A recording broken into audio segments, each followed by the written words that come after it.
الأخبار الموجزة اليوم الثلاثاء.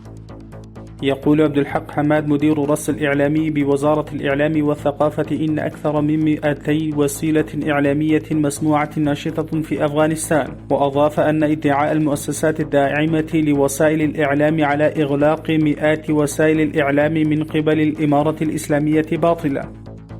تقول المساعدة الاقتصادية لرئاسة الوزراء تم جمع 28,433 متسولا من مناطق مختلفة من مدينة كابول من قبل لجنة جمع المتسولين حتى 24 من الشهر الحالي لعام 1401 هجري شمسي.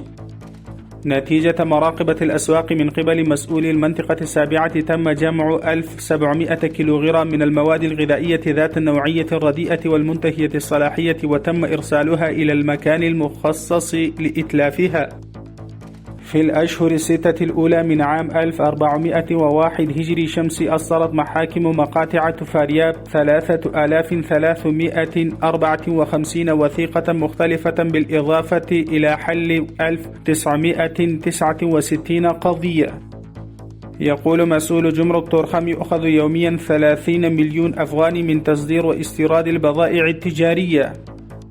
تقول وزارة الصحة العامة إن وفدا برئاسة الدكتور قلندر عباد زار مركز برديس للتكنولوجي ومعرض بنيان دانش في إيران، وطلب السيد عباد من المسؤولين في هذا المجال الاستثمار في أفغانستان وتبادل الخبرات في مجال التكنولوجيا الطبية مع الكوادر الأفغانية.